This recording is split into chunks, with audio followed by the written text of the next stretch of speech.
Bom dia a todos. Eu sou Lúcia Godoy, sou presidente do Sindicato dos Psicanalistas do Estado do Espírito Santo, e hoje eu vou trabalhar um pouquinho com vocês sobre o sindicato e as novas demandas da atualidade. Mas, na verdade, não é só o sindicato, né? São todos nós psicanalistas e quais as demandas que a gente tem de diferente da época do Freud. Tá? Então, sejam todos bem-vindos e nós vamos iniciar agora. Eu sou Lúcia Godoy, para quem está chegando agora, sou psicanalista, psicopedagoga, presidente do Sindicato dos Psicanalistas do Espírito Santo, diretora executiva pedagógica da Escola Freudiana de Vitória. Também sou escritora do livro Xadrez Terapêutico com Crianças e Adolescentes e Adultos, que foi um trabalho que eu desenvolvi durante mais de 20 anos, e também faço doutorado em psicanálise pela Universidade Humanista das Américas. Para a gente iniciar essa palestra de hoje, eu não poderia deixar de falar do segundo Congresso Internacional de Psicanálise, que vai acontecer no dia 24 a 26 de outubro, em Santa Maria, no Rio Grande do Sul. E o tema que nós estaremos tratando neste congresso será as novas demandas da clínica psicanalítica, né? E a partir do momento que eu termino essa palestra, o outro palestrante já vai estar falando o próximo assunto, que é o professor, né, e psicanalista Alberto Poltronieri. Então, gente, agenda aí, ó, grava aí, segundo Congresso Internacional de Psicanálise, e como o tema são as novas demandas da clínica psicanalítica, né, hoje o meu tema vai falar sobre essas demandas. Então, quando a gente fala em a demanda da atualidade, em a demanda da época do Freud, a gente recorre ao texto O Mal-Estar na Civilização, de 1930, onde o Freud descreve as tensões inevitáveis e insolúveis entre as demandas do indivíduo e da sociedade em que habita, em cada época. E aí, gente, explorando o que o Freud vê como um importante choque entre o desejo de individualidade e a expectativa da sociedade, o livro, até hoje, né, ele é considerado uma das obras mais lidas e estudadas de Freud. E ele é um dos pilares da cultura do século XX, mesmo fora do campo da psicologia. Então, hoje, na realidade social, as décadas passadas, na época de Freud, a realidade social, cultural e econômica era diferente de hoje. As instituições eram fortes e determinavam com firmeza o que era permitido, o que era proibido, o certo e o errado. Havia um conjunto rígido de valores universais que orientava a conduta das pessoas naquela época. Mas qual é o mal-estar da civilização atual? O Freud escreveu isso lá em 1930 e a gente vai trazer esse texto para hoje, para que nós, psicanalistas, façamos uma reflexão. Atualmente, nós vivemos uma situação social em que os valores são mais fluidos e flexíveis, né? E o papel da educação, da família, da escola e da religião vem sofrendo profundas mudanças e flexibilizações. As apresentações clínicas mais comuns nas queixas dos pacientes hoje englobam como depressão, ansiedade, distúrbios alimentares, dependência química, álcool, manifestações psicossomáticas e o consumo excessivo de medicamentos e dentre outras questões também. Então, tudo que o Freud escreveu lá na época dele, a gente tem que estudar o que ele escreveu, mas trazer para a atualidade, para o momento atual que nós estamos vivendo. Paralelamente, há uma maior desorganização da vida social, de maneira a favorecer mais a satisfação dos instintos. Hoje nós temos aumento do consumo de drogas, maior liberação da sexualidade, maior agressividade e menor obediência aos preceitos da moral e da religião. Na atualidade, o sujeito está completamente desamparado por outros meios e busca aplacar esse mal-estar por meio de quê? De ansiolíticos, antidepressivos, adição à droga e comportamentos não tradicionais. Então, hoje, a gente vê pessoas completamente dopadas, que não conseguem viver na realidade atual, né? Não conseguem olhar para o seu real, para a sua vida, mas muitas vezes passa o tempo todo dormindo sob efeito de medicamentos. O mundo atual, ele mudou nesses 120 anos, desde a fundação da psicanálise. A sociedade, a cultura, os costumes, a própria maneira de viver, né? A sexualidade mudou. Muitas coisas se modificaram para melhor, como, por exemplo, a abertura para o entendimento e aceitação das sexualidades. Hoje nós temos as novas tecnologias e o avanço também da pesquisa farmacológica. Então, vocês observam que muita coisa, né, mudou, mas mudou para melhor também, né? Mas isso também nós temos algumas consequências. Freud começou a falar sobre a sexualidade, antes dele, as pessoas só se falavam assim, digamos, artisticamente, na literatura ou cientificamente na medicina. Ele trouxe para a mesa outras questões, como o desejo sexual das mulheres, as fantasias infantis, as dificuldades conjugais, as disparidades do amor masculino e feminino. O tema, na época, ele era visto como escandaloso e até desprezado naquela época.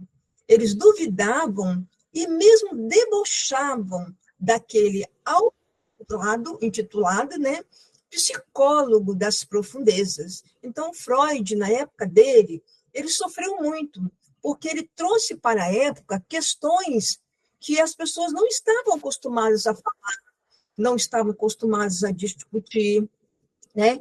E ele foi um herói, né? Muito bravo, porque ele conseguiu, naquela época, né, superar todas as questões, todos os questionamentos que a sociedade, né, e até as pessoas que estavam próximas a eles questionavam. Atravessar para nós, hoje, né, trazendo esse recorte do passado para o presente, nós passamos ultimamente a pandemia do Covid-19. E isto significou experimentar um tempo de desafios, na qual cada sujeito se viu confrontado a buscar alternativas para ressignificar o seu discurso e o seu lugar no mundo. Então, naquele momento, todos nós tivemos que ficar em casa. Muitas coisas mudaram. Mudaram as relações de trabalho, de atendimento aos nossos pacientes, a forma como as pessoas viviam, né? Então, diante dessa nova lógica que se apresentou para nós naquele momento, onde nós ficamos mais ou menos, né, um ano dentro de casa, tentando entender o que estava acontecendo. Nós fomos tomados pela perplexidade, pelo estranhamento, pelo luto, pela percepção inquietante de uma nova vida que se impunha inclemente. Então, nós estávamos vivendo o luto nosso, das pessoas, das famílias que estavam morrendo, dos nossos amigos. Nós estávamos reféns dentro de casa e a gente tinha que repensar um novo modelo de vida, uma nova forma de vida. E foi aí que todos nós tivemos que aprender, né? Mudar o nosso conceito de como é que eu trabalho, como é que eu me relaciono com o meu paciente, né? Antes, a gente atendia mais presencial do que online. E hoje atende tanto online quanto presencial. Então, a forma de atendimento psicanalítico, ele ultrapassa as barreiras regionais da onde a gente estava vivendo. Se eu moro em Vitória e atendi o meu paciente em Vitória, eu passei a atender o paciente do Brasil todo e fora do Brasil. Hoje eu tenho paciente até fora do Brasil. Portugal, Itália, Estados Unidos e outros países. Então, naquele momento, nós tivemos que parar e repensar as alternativas e ressignificar a nossa vida, tanto as relações de trabalho, como as relações de família, pessoal e de amizades também. No período de enfrentamento da pandemia, nós observamos um aumento expressivo no número de atendimentos em psicanálise, em psicologia e em psiquiatria. Destaca-se dos distúrbios dos pacientes o sofrimento trazido por inúmeras limitações físicas e emocionais, lutos precoces, ausências de despedidas, queixas de ansiedade e muita angústia. Então, naquele período, gente, eu atendi adulto, adolescentes e crianças, né? Crianças é uma faixa etária que dificilmente a gente atende online. Mas, naquele momento, nós tivemos que socorrer as famílias e tivemos que socorrer as angústias e queixas dos nossos pacientes. Então, foi um momento também de aprendizagem para o atendimento psicanalítico. Desde seus artigos sobre a técnica, o Freud, ele nos advertiu, né, sobre os futuros analistas quanto à especificidade da lógica de funcionamento da psicanálise e do sujeito em questão. Ele reforçava a importância do posicionamento ético do analista. E ele direciona várias recomendações sobre o manejo clínico, marcando de forma definitiva a diferença entre o trato médico e a singularidade da construção em análise. Então, naquele momento da pandemia, nós também tivemos que analisar o nosso posicionamento ético. Como é que a gente iria trabalhar essas questões dentro da gente? Como é que a gente iria se posicionar em relação ao nosso trabalho como psicanalista, né? Então, quando Freud coloca as recomendações para os jovens analistas, ele coloca aquelas observações para a época dele, o que era certo, o que era errado, os cuidados que a gente teria que ter, tanto na transferência, quanto na contra-transferência, quanto no manejo. E nesse momento que nós passamos pelo Covid-19, nós tivemos que repensar tudo isso, né? E construir um saber onde o nosso paciente já não estava sentado na nossa frente, no divã, mas sim numa tela de computador. A explosão da violência, as novas formas de sofrimento psíquico, a biologização do social e a crise da psicanálise sempre estiveram no centro das preocupações nesse começo do século XXI. Né? Então, a gente pega o que o Freud escreveu, traz para a atualidade e a gente começa a fazer o quê? Começa a fazer uma reestruturação. E aí, como é que eu vou trabalhar com o meu paciente hoje? Como que eu vou trabalhar essas questões que são tão importantes? Né? E hoje, atualmente, a violência contra a mulher, a violência no contexto geral, são coisas muito presentes na nossa sociedade. A depressão, a síndrome do pânico e as toxomanias, onde podemos incluir também os distúrbios psicossomáticos e o da imagem corporal. E aí, quando eu falo em imagem corporal, eu falo um pouquinho lá da palestra da psicanalista Maria Imaculada, né? Onde ela vai tratar essas questões. Hoje, nós recebemos no consultório pessoas que olham para si mesmo, são magras e se sentem gordas, né? São bonitas e se acham feias, né? Então, essa é uma autoimagem que tem aparecido hoje nos nossos consultórios. A violência que caracteriza o mal-estar na sociedade atual deve ser entendida no campo da anulação da alteridade do outro e de sua utilização como objeto de predação e gozo. Então, as pessoas estão tristes, deprimidas, com dificuldade de tomar decisão, com dificuldade de escolher o que vai fazer, né? Em que momento que elas estão vivendo. Antes, a gente vivia o luto, a saudade, a tristeza, o abandono. Hoje, o que está acontecendo? As pessoas estão procurando medicamentos para não passar por isso, para não passar por esses momentos de dor e sofrimento que tem que viver.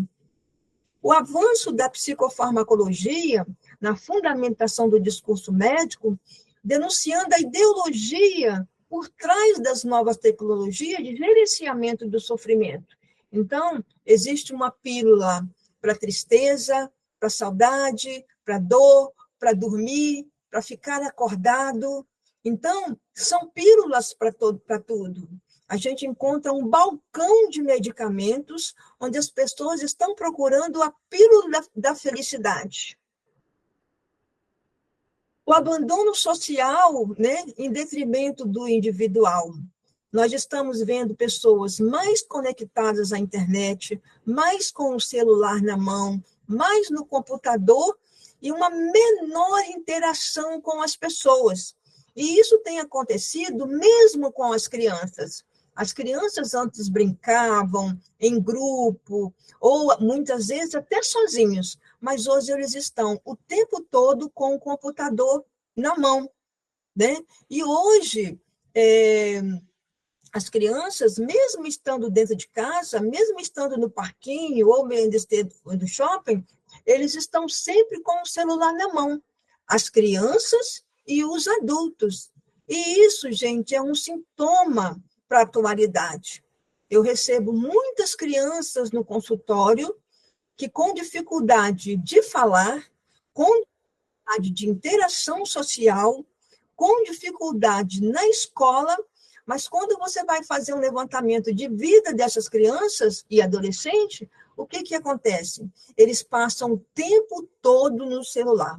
E muitas vezes passam a noite inteira jogando no computador ou no celular, e os pais não têm o menor conhecimento do que essas crianças estão com quem eles estão relacionando, com quem eles estão se comunicando. E isso é uma coisa muito séria. Muitas vezes as crianças vão para o quarto dormir e colocam o celular debaixo do travesseiro ou na cama, e os pais estão permitindo isso. E quando chega às 5 horas da manhã, a criança, ao invés de estar dormindo, ela já está no celular, conversando com alguém, que muitas vezes a gente não sabe nem com que é. Há um perigoso conluio na retirada do sujeito da atualidade, que se alimenta do ciclo vicioso entre a exigência performática da sociedade de consumo, ditada pelos modos de subjetivação da pós-modernidade, a posição de recusa do indivíduo em qualquer penetração na dimensão propriamente psíquica e simbólica do sofrimento, cujo maior exemplo é o quadro depressivo, os rótulos sintomatológicos e sem etiologia subjetiva fornecida pelos manuais diagnósticos e estatísticos. Tá? Então, hoje, a gente recebe pessoas que têm dificuldade de falar sobre o seu sofrimento e sobre a sua dor. As pessoas estão vivendo alienadas. Eu costumo chamar isso de alienação tecnológica, né? Nem sei se teve alguém que já fez esse termo, mas eu percebo que as pessoas estão vivendo mas procurando a pílula da felicidade. Na internet, nós vemos pessoas vendendo a felicidade o tempo todo. O casamento perfeito, a alegria, a felicidade.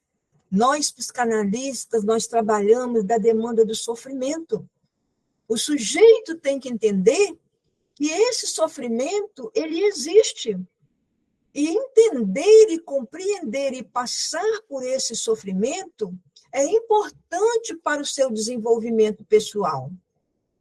Hoje nós temos um índice muito grande de diagnóstico de autismo, de TDAH. As crianças estão começando a tomar medicamento muito cedo. Crianças de 2, 3 anos tomando medicamentos. Crianças com TDAH, que antes era considerada como crianças peraltas, né? Hoje estão tomando medicamentos fortíssimos. Nós temos também hoje as novas configurações familiares, né? Que hoje têm chegado muito na clínica, né? Então, além das configurações familiares, nós temos os filhos, né, que são gerados in vitro também, que têm sido trazidos para a clínica psicanalítica. O desejo de ter o filho, né, e como eu vou ter esse filho. E o medo também, gente, de ter filhos tem aparecido muito na clínica psicanalítica. É importante um aprofundamento na construção de uma interpretação psicanalítica da cultura na atualidade. Interpretação essa que se mostra cada vez mais urgente e necessária. Haja visto o desdobramento avassalador das teses previstas na interpretação da ética da pós-modernidade desse nosso início do século. Hoje, nós temos uma demanda muito maior do que essa que eu estou apresentando para vocês. É uma demanda que nós, psicanalistas, estamos tendo que, dentro da clínica psicanalítica com o nosso paciente, aprender essas novas demandas. E aí, eu deixo uma pergunta para vocês. Até que ponto estamos, de fato, elaborando este conhecimento? E até que ponto não estamos simplesmente repetindo compulsivamente na tentativa de ligar o desamparo que nos violenta? Então, a sociedade de hoje vive um desamparo total, um desamparo muito grande. E assim, gente, eu termino a nossa palestra de hoje.